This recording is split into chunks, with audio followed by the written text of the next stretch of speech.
제가 오늘 여러분께 요약해 드릴 영상은 지금 앞에 있는 영상입니다. 하지만 이 영상을 보시기 전에 여러분 반드시 시청해야 할 영상이 있습니다. 바로 이 영상인데요. 요겁니다. 이건 11개월 전에 이사님께서 올리신 영상입니다. 페드, FOMC 대해서 정말 이야기해 주지 않는 진실을 말씀해 주십니다. 지금 이 영상 요거 하고요. 요 밑에 있는 이 영상 두 개입니다. 이 두 개를 보시면 됩니다. 전 세계는 우리가 공부한 경제학 논리로만 돌아가지 않는 이유가 이 영상을 보시면 아주 명확해지실 거라 생각합니다. 이번 FOMC 회의 때 파월이 비둘기로 변신한 이유가 과연 무엇일까요? 경제학에서 보이지 않는 손이 과연 블랙박스를 말하는 건지, 아무튼 전 세계를 움직이는 공개되지 않는 단체, 알려고 하면 다 죽는다고 합니다. 참 궁금해지는 내용입니다. 오늘 내용 중간에 이사님께서 FOMC 기자회견에서 기자의 질문이 파이낸셜 컨디션 이야기를 했는데 크레딧 컨디션을 이야기하는 파월 의장을 보고 정말 전 세계 경제가 누군가에 의해서 움직이는지 라는 멘트가 있었습니다. 전 여기서 모든 것들이 설명되는 듯한 느낌을 받았습니다. 제가 너무 깊게 들어간 건지 잘 모르겠습니다. 자, 그럼 각설하고 오늘 내용으로 넘어가 보겠습니다. 오늘 주제 내용에 대해서 제가 생각하는 중요한 내용만 간추렸습니다. 자, 이 앞에 보이는 그림인데요. 펀드 매니저들이 어떻게 하고 있는가, 그 그림인데요. 패시브 펀드는 시장 지수를 추종해서 기계적으로 사는 것을 말하고요. 액티브 펀드는 펀드 매니저가 직접 운용하는 것인데 좀 더 전략적으로 움직이는 흐름이라고 보시면 됩니다. 이 비중을 보시면 이게 지금 액티브 펀드인데요. 비중을 보시면 2022년 말부터 이 아래로 매수해서 비중을 늘렸다 보시면 됩니다. 지금 비중 눌려있는 상태죠. 현재 주식 비중이 82% 정도 됐다 보시면 됩니다. 저게 지금 많이 담아 있다면 결국 팔아야겠죠. 지금 보시면 팔겠죠. 많이 담고 있으면 팔죠. 많이 담고 있으면 이렇게 팔죠. 저걸 언제 팔 것인지 참 궁금해집니다, 저는. 자, 그럼 이 액티브 펀드와 지금 과연 어떤 걸 매수했는가, 그런 거 보시면 되는데요. 자, 이 그림 보시면 이사님은 성장주를 샀을 가능성을 이야기하고 있습니다. 지표를 보면 다 나온다고 하고 있습니다. 에쿼티 리스크 프리미엄 ERP라고 부르는데요. 무위험 수익률 대비 주식이 기대 이익이 얼마인가를 나타내는 것입니다. 현재 주식 시장의 멀티플이 19배이면 이게 19분의 1 하면 5.2라고 합니다. 2년물 국채 수익률이 3.7이니까 빼면 1.5라고 합니다. 지금 1.5. 이게 2008년도와 비슷해졌다고 합니다. 그래서 아직은 주식 비중을 싣고 가기는 어렵다, 이런 것이고요. 지금 채권만 주어졌다, 이렇게 말하고 있습니다. 중요한 점은 에쿼티 리스크 프리미엄 ERP 요거는 소형주 전략에는 맞지가 않습니다. 원래 매크로라는 게 소형주 전략에 맞지가 않아요. 항상 그런 걸 생각해야 됩니다, 여러분. 소형주를 사놓고 해서 물렸다, 이렇게 하면 아무런 의미가 없는 말이 됩니다, 여러분. 자, 소형주는 왜냐하면 외국인이나 기관들이 크게 관심을 보이지 않기 때문입니다. 자, 이 그림인데요. 자, 이 그림은 버블이 왔을 때 우리가 현재 어디 시점에 와 있는가, 그걸 예상해 보는 그림입니다. 저게 데니얼은 부정입니다. 데니얼. 부정인데요.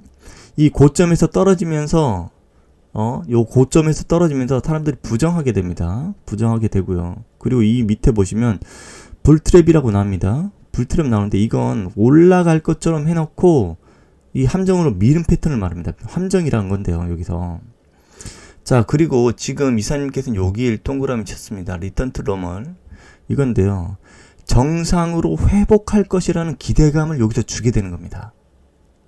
자, 여기 동그라미 찾는 거 보시면 이해되실 거라 생각합니다. 쭉 내려오면 fear, 두려움입니다. 그 다음은 말하지 않아도 될 것 같습니다. 캐피슐레이션 보이시죠? 자, 파월의 코멘트입니다. FOMC 코멘트인데요. 자, 이게 번역을 해보면 어떤 말인지. 자, 미국 작년의 실질 GDP가 추세보다 낮은 1%의 속도로 증가하면서 경제가 크게 둔화되었습니다. 최근 지표는 이번 분기 소비 및 생산이 완만한 성장을 나타냅니다. 소비자 지출은 지난 1년간 재정 여건이 악화됨에 따라 완만한 속도로 확대되고 있는 것으로 보입니다. 주택 부분의 활동은 주로 높은 모기지 금리를 반영하여 약화되고 있습니다. 높은 이자율과 느린 생산 증가율 또한 기업 고정 투자에 부담을 주고 있는 것으로 보입니다. 성장 둔화에도 불구하고 노동시장은 여전히 극도로 긴박한 상태를 유지하고 있는데 실업률은 50년 만에 최저치를 기록하고 있고 일자리 공백은 여전히 매우 높으며 임금 상승률 상승은 견조하여 지난 3개월 동안 월 평균 24만 7천 개의 일자리가 증가했습니다. 비록 일자리 증가 속도가 그 과정에서 느려졌지만 우리는 우리의 정책 조치가 경제에 가장 관심에 민감한 부분, 특히 주택 부분에서 수요에 미치는 영향을 보고 있습니다. 하지만 시간은 충분히 걸릴 것입니다. 이 코멘트를 하셨고요.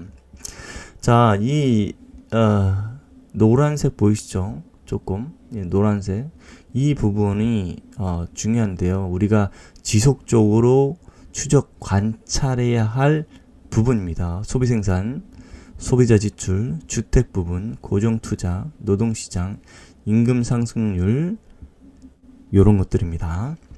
Y는 국민 경제를 말하는데요. 이 국민 경제를 말하는데요.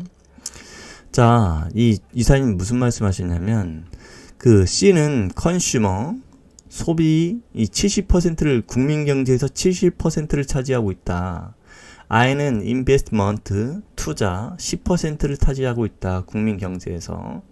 그럼 소비와 투자가 정말 중요하다. 이게 80%를 차지하고 있으니까. 그리고 가버먼트 정부고요. 그리고 넥 익스포트 순수출이라고 합니다.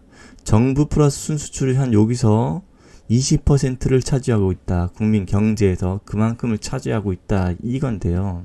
자, 주택 부분과 고정 투자가 연결되어 있다고 합니다. 당연한 거죠. 자, 소비와 투자는 이자율의 영향을 받습니다.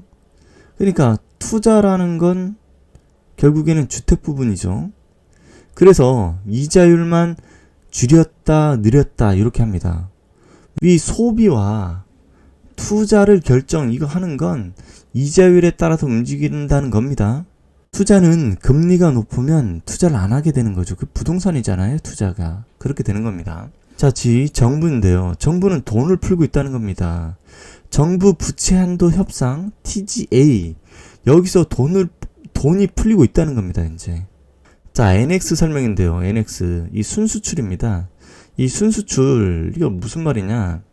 무슨 말을 하셨냐면, 이사님, 순수출 플러스, 그리고 무역수지 플러스, 그 외국인의 직접 투자, 이건 FDI입니다. 이런 것들이 환율을 통해서 달러가 내려가게 만들었다는 겁니다, 최근에. 저렇게 해서 파이낸셜 컨디션이 좋아졌다는 겁니다. 그러니까 정부와 순수출, 아까 말했던 환율, 이런 걸 통해서 파이낸셜 컨디션이 좋아진 겁니다, 전체적으로. 그러니까 그거죠. 제롬 파월은 파이낸셜 컨디션을 쪼이고 있는데, 이렇게 금리를 조정을 해서 쪼이고 있는데, 정부와 순수출 관련된 이런 것들 때문에 풀려버렸다는 거죠, 지금 현재. 이런 거.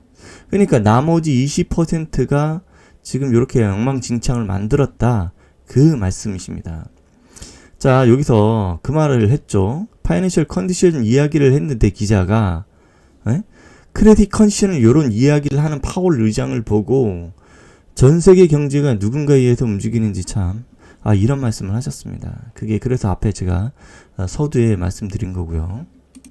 자, 졸트입니다. 자, 졸트 이게 다시 올라가기 시작했다는 겁니다. 이 물가 또 자극할 수 있다고 말하는 거죠. 결국 근본적인 뿌리는 고용시장이다. 이렇게 말씀하신 거고요. 자, 이게 2002년 닷컴 버블 이때 말씀하신 건데요. 이 닷컴 버블 때도 마찬가지고 마냥 내려가지만은 않는다는 것입니다. 추세는 하향인데 중간중간에 이렇게 들어 올린다는 겁니다. 중간중간에 들었다 올랐다 내려갔다 이렇게 한다는 겁니다. 자, 오늘은 여기까지 남기겠습니다. 감사합니다.